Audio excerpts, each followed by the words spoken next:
Yes, I'm going to talk about how to stay new and impossible in various ways. Everything I try and do is different to the previous thing I did. I don't like repeating myself, as I guess will become clear. So I'm an artist, a writer and a publisher. I've recently been commissioned to do some solo work. I did something at Brighton Digital Festival last week, which I'll talk about in a minute. I write both creatively and journalistically. I write for Creative Review and Wired UK and people like that. I also written comedy for BBC Comedy and Radio 4, and I've written some humour books as well, including a choose your own adventure book for adults called Enemy of Chaos. And everything I do, I would use the motto fantasy, technology and everyday magic, which I think again will become clear as my talk progresses. But I'm interested in the borders of what's real and what's possible. So I produce a quarterly magazine called Hack Circus, and each magazine is launched with a live show.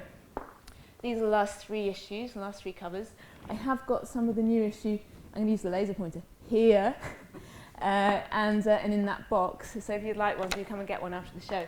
They're all themed on things that are sort of the edges of possibility. They're science and tech, but creatively. So it's kind of interesting art projects, but also philosophical ideas and things that I just think are really cool and exciting and playful. And so we had one about underworlds with a corresponding show about underworlds. We had one about chance, the middle one, which is all sort of things to do with roulette and you're improving your chances for things.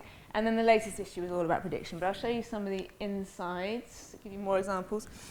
So for example, there's always a kind of science and tech angle, but it's also artistic and slightly extreme and slightly kind of on the borders of acceptability. This thing on the top left, again the laser pointer, this is the euthanasia roller coaster, which is a real design, it was constructed as a scale model by the artist for a roller coaster that can kill you using G-force. And I just think it's amazing. And he obviously came up with this idea thinking, how can we kill people with a roller coaster? And then he afterwards came up with the sort of wholesome justification that it's a euthanasia thing. So if you're terminally ill and you want to go out with a bang, then this is a great way to do that. And so it's the roller coaster where 50 people, get on alive at one end, and it turns out 50 corpses at the other end. So that's the sort of thing I like. That was in the Life issue. And this one was, we had a space issue. The thing on the top right is a knitting pattern for the Arecibo message, which was a radio signal that was sent out into space in the 70s, as most of you probably know, which is supposed to encode various information about man and numbers and DNA and stuff. But also it works really well as a knitting pattern, so you can make it into a scarf or something. We included the knitting pattern for that. There's quite often projects and things in the magazine that you can make. This bottom left one is an artist called Nellie Ben Hoon. You may have seen her Domestic Volcano series, where she just created these miniature volcanoes that you can install in your living room, and they'll unexpectedly erupt all over your carpet at various points, which I just thought was brilliant. And then we had, I think that was in the Chance issue, we had a chap who actually tried to live like the Dice Man by assigning different decisions that he was going to make over the course of his day to rolls of the dice, and this is what happened when he tried to live like the Dice Man. As I say, Hack Circus is also a live show, and I didn't have time, but I wanted to swap this picture at the top left, it's not very clear, with one of Matt Wescott, who's in the audience today. Matt, wave proudly. So Matt has come all the way up here from Oxfordshire. Matt's been involved in some Hack Circus stuff. He's an amazing, you should talk to him if you haven't, he's an amazing spectrum demo artist and musician and creative technologist, I suppose. And all the live shows have a creative technology aspect. You can come and try something out, play with something, but they're also fantastical and slightly immersive and in these weird fantasy worlds. So we had a space-themed one where we sent 50 audience members up into space, sort of left them there to perish over the course of the afternoon. But that was great. We had real scientists performing as if they were kind of tour guides to the solar system. We had Alan Penny from SETI Research, gave me a great talk, and Lewis Dartnell and Kate Genevieve's a great artist who knows a lot about the Voyager discs and things like that. So it's kind of educational but performed, and we had live music. There's always a kind of mixture of different skills. So there'll be artists and writers.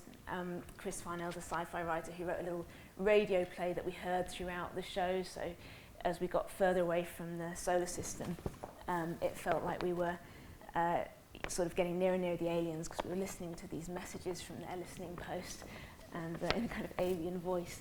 So there's artists and scientists and technologists, dancers and musicians, all sorts in these different shows that we've done. The top right one was an AI we created for the live show. The bottom right, this is often people do make things that we can sell as well, and we're selling these on the Hack Circus website. This is a conception kit, which so you can knit your own egg and sperm if you're having trouble conceiving. And this thing on the bottom left, we did a musical themed on underworlds to launch the Underworld issue. So we had, this is Cthulhu the demon, calamari chef, rapper, and me and my friend LJ Rich did lots of singing and wrote loads of songs, and had, again, real talks and expert information and stuff, but on this fantastical journey to the centre of the earth that we did under a pub in London in March. That's the sort of thing I do. Is that going? There we go. So the important things about Hack Circus, it's, oh, interesting, what was that, so I touched that? It's always principally physical, not digital. This is, again, about me trying to do something different and new. I think there's lots of digital stuff, and it's done very well, and there's kind of a hole that's been left for developing interesting physical ideas. And that means doing things in the real world with print and performance. But also involving digital, so you can kind of come at it from the other side, I think. It responds to things and reacts to things that I notice going on in the art world. Event scenes and digital culture, I think Hack Circus is a bit more fair than a lot of other conferences and events, and it's totally current situation accepted. I think this is an excellent event. But I have been to and heard about a lot of events that I kind of want to not be like. It challenges comfort zones for everyone, really, for the audience or us to be involved in it to some extent, and for the performers and speakers, breaking down barriers and assumptions about what we should be doing, I suppose, or who we think we are, what kind of thing we think we normally do. And it blurs the boundaries of real and fantastical. It's a safe place for community outsiders. I think if you don't feel like you really fit in anywhere, then you'll probably fit in at Hack Circus. So, there we go. Needs to go that way, I see. Yes, so this is, I've recently, as I mentioned, been commissioned to do some solo stuff. And I was at Brighton for a few days last week with my digital, the human digitisation booth, or my life extension booth, which is a sort of MDF surround with a silver nanotechnology foil blanket over the top, and people would get in for 10 minutes and have an experience that was very immersive with headphones and video and lights and lasers and cameras and stuff that we built into the booth. And at the end of the experience, and you have some challenges to do and stuff too, which is like, these are the balloons of regret, and you can see the balloons there. You have to write your regrets on balloons and push them out the side, but they would float beautifully up into the air. Cowboy optimism. It's very fantasy and imagination-led. But you also got printouts through these little thermal printers. The first one gives you a sort of ingredient analysis of your personality, which is different for everyone. Tells you what kind of personality you've got. That was actually a duplicate personality error. The predicted energy required to sustain consciousness. So this is the machine trying to work out how long it can keep you alive for in digital eternity once it's digitized your consciousness. And the treatment recommendation is consciousness resegmentation. The cost of treatment is 45 billion imperial Morty tokens. So it was called Morty, mortality overriding for a timeless you. We created this whole artificial life extension business around it, and you can go to the website and read about what Morty does. And then at the end, you get this message from your digital self, and your digitized picture comes out of the printer and says, you know, thanks for sending me here. It's amazing. I'm having a great time. By the way, you know, the demands of the process are so demanding on your physical self that your body will wind down within the next 24 hours. So please put on the wristband and get yourself to a safe place where someone can dispose of your body. So you have to put on your wristband at the end and then enjoy your last 24 hours on Earth. So it's supposed to be a sort of life-enhancing experience too. And I think people liked it, had a good time. Came out laughing, surprisingly. They were laughing and enjoying their sort of seize the day sort of experience. If I go back one, yeah. So how can we stay new and impossible? Well, I think we need to use what we've got and not what we wish we had. So this is my sort of insight from my own experience. The reason that it's possible for me to do Hack Circus, which is quite intensive, as you can imagine, every 3 months I try and put on a new thing of some sort and release a new issue of the magazine and do things that actually pay me money at the same time, like everyone else. You have to use what you have to hand. You can't spend months trying to become an expert in something. I have a background in mainstream magazine editing and production. I used to be an editor on a national magazine, so I can kind of bring that to bear and get stuff going quite quickly, publishing-wise. I also have experience of organising lots of independent events and media like podcasts and comedy websites, which has stood me in good stead for doing more of that really quickly again. And the network, I think if you can use your network sort of shamelessly and kind of in a way that benefits everyone. So you kind of, this is again using what you have, not what you wish you had. Use the people and the skills that you have around you and let that guide what the project becomes. I found that useful. Don't wait for things. I think this is another thing that people don't realise, that making things without permission is actually really exciting and fun and sort of the most creative way to do anything. I think be suspicious of all delays. I've produced books, art shows and musicals with no more than a couple of months' notice and no budget at all. In my experience, you can almost always get started immediately if you don't just kind of wait around for this mystical green light. No one else is going to say that it's time, you just have to decide. So context, this is what I really like about this event as well, is that it sort of takes things out of context, it puts things in Hebden Bridge, it makes Hebden Bridge into something else, and it's a little bit surprising and unexpected that this sort of thing happens here. I think it's great. If you're trying to sell your ideas, the newness is not the part that will sell, it's actually the familiar. You can sneak novelty out, you can sneak in novelty undercover. It's very difficult to commercialise ideas if they're completely new and original. You sort of have to have something for people to latch onto. Money hates risk, and risk is lower wherever there is experience and similarity. So commercial society, whatever it claims for its innovations, does not actually want explosive lightning bolts of novelty, I've discovered. It wants repeatable, proven money spinners. It's much easier for me to sell Hack Circus as an event or as a magazine if I can say it's like something else, or it's kind of on the back of something else or whatever, and it's very frustrating because I want to be original, but this is the unfortunate commercial reality. I found that people, not ideas, are the raw material of originality. The courage to take ourselves out of context is the key. Just don't tell the money people how much we're prepared to do for each other without any cash. Through our displacement, our origin stands out in relief. We can get a sense of something only really from a distance. This is why it's so important to challenge our assumptions about what our context is and our skills are appropriate for, and just try and put them in something else.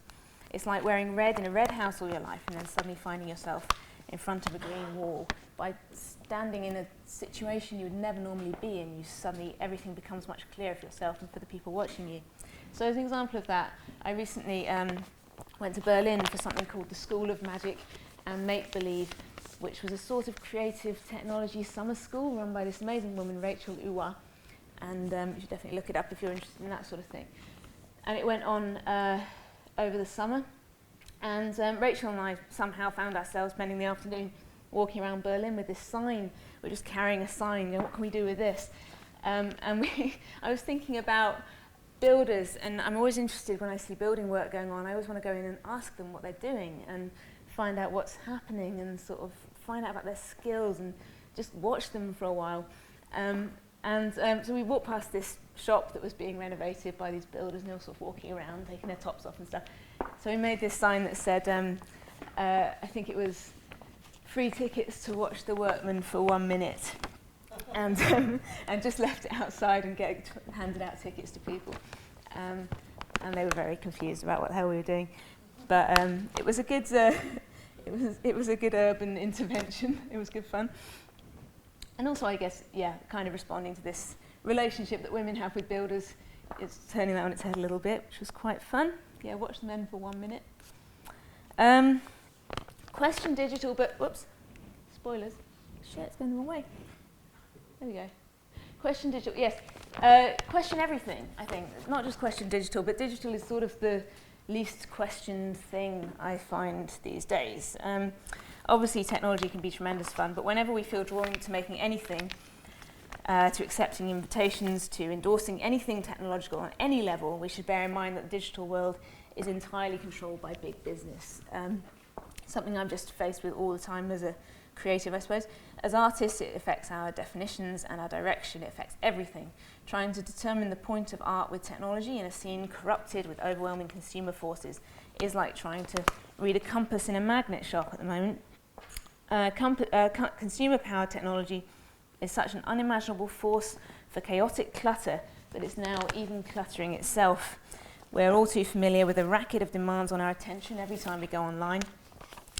A rapidly shrinking postage stamp of space left for the free voice. This is something I notice all the time when I'm trying to create real publications, because I say real because I feel like they're more real somehow. In my magazine, I try and leave space, and if there's an advert, it's a full-size advert. Our friends Bite Mark, woo! At the back there, I noticed also sponsoring this. But adverts don't encroach. You're allowed to just read it and enjoy the reading experience. Whereas, for example, I don't know if you've tried to read Time magazine on your telephone recently, but it's a landmine, like it's just oh my God, you can't even tap, share, cookie, there's like 4 words to a line there, it's impossible. So that was my nightmarish experience of trying to read stuff on my telephone. Be slippery. Hack Circus and the other work I do puts me in a weird place in relation to the wider scene and the only really acknowledged scene. And to the extent that we embrace these kinds of projects, we fulfill an important role as outsiders. So I want to invoke the Trickster as the mascot of creative technology. The Trickster seems to hold the key to staying new and impossible. You're probably familiar with the archetype, the twinkly-eyed, rule-breaking mischief wreaker with whom you should never strike a deal in a fairy tale. The Trickster doesn't respect boundaries. Their intentions cannot be taken at face value. They're cunning, mischievous, and funny. They shift appearance and even gender. Basically, they're impossible to pin down. They're jokers, storytellers, revealers of the truth, and game changers. They use their mind and verbal skills where others are throwing their weight or money, and when all the doors are locked, they always seem to find a way in. I found this quote on a site called Crystal Links, which I highly recommend as a decontextualizing kind of motion. He is the wise fool. It is he, through his creations that destroy, points out the flaws in the carefully constructed societies of man. He rebels against authority, pokes fun at the overly serious, creates convoluted schemes that may or may not work, plays with the laws of the universe, and is sometimes his own worst enemy. He exists to cause us to question and not to accept things blindly. So I think there's something about a third way that is presented as an option for kind of creative technologists and artists and people who don't necessarily buy into the consumer drive of technology. When I was growing up and generally regarded, regularly targeted at school for being a weirdo, I was advised that it was good to be different, to not be a sheep. But I think you don't have to choose between being a sheep and a shepherd. I think you can be a wolf. It feels controversial to say it, but even wolves need to feed their family. And I think tricksters don't necessarily have to be evil and trollish. you can offer a third path and represent it through your own behaviour. A great example of this is the amazing Tim Hunkin. Who knows who Tim Hunkin is? Yeah, great. Yeah, usually people are like, who's this? Good, I thought you might. So Tim Hunkin is actually kind of an inspiration on me at the moment, I suppose, the sorts of things I've started to make. But he is an artist and a sort of fairground experience creator, I suppose. Very satirical, very funny. He creates almost like real-life cartoons that you can take part in. And they kind of in the same ancestral line as the sort of Victorian fortune-telling machines that you get on piers, I suppose. He has a thing called the Under the Pier show in Southwold, and he's recently opened a show, an arcade stroke exhibition in London, in Holborn in London as well. He does things like this, this divorce machine, which you can see in the little picture here at the bottom.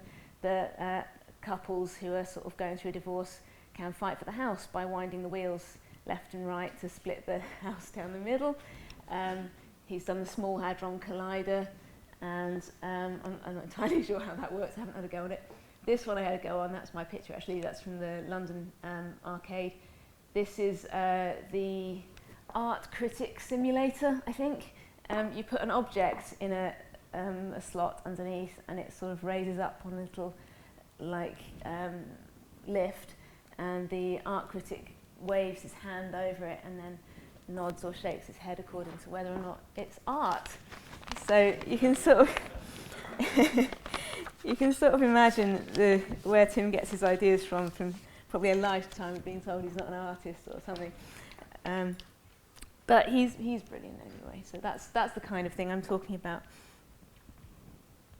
So this was our free tickets, 1 minute to watch the men that we made in Berlin. I've always been interested in hacking of every kind. Legal, illegal, inventive, technological, social, etc. And I think it's the same kind of impulse that fuels my Trickster projects. It's all about refusing to take no for an answer. This is why it's about staying new and impossible. People are always telling you that things aren't possible, and often they are in some way, I find. Hackers should be doing things they're not supposed to do, treading a fine line between paranoia and power. But the commercialization and utilitarian appropriation of our creative tool, technology, even the emphasis on shareability and openness, puts tremendous pressure on Trickster outsiders. We have to come to terms with our position in order to use it as a strength. The pressure to stop is always overwhelming, and we will always be on the verge of giving up our power, our outsider perspective. But hackers ought to slip between definitions, defy expectation, switch with the wind, and through all this slipperiness present a genuine threat to damaging and unfair prevailing trends. There will always be a price to it because the right-thinking people are not the people who pay cash. But I honestly think the absolute best choice you can make if you want to make a difference is to inhabit your own difference and stay slippery. So my final message, I suppose, is you can't help it, so you might as well have fun. That's the end. Thank you very much. Cheers.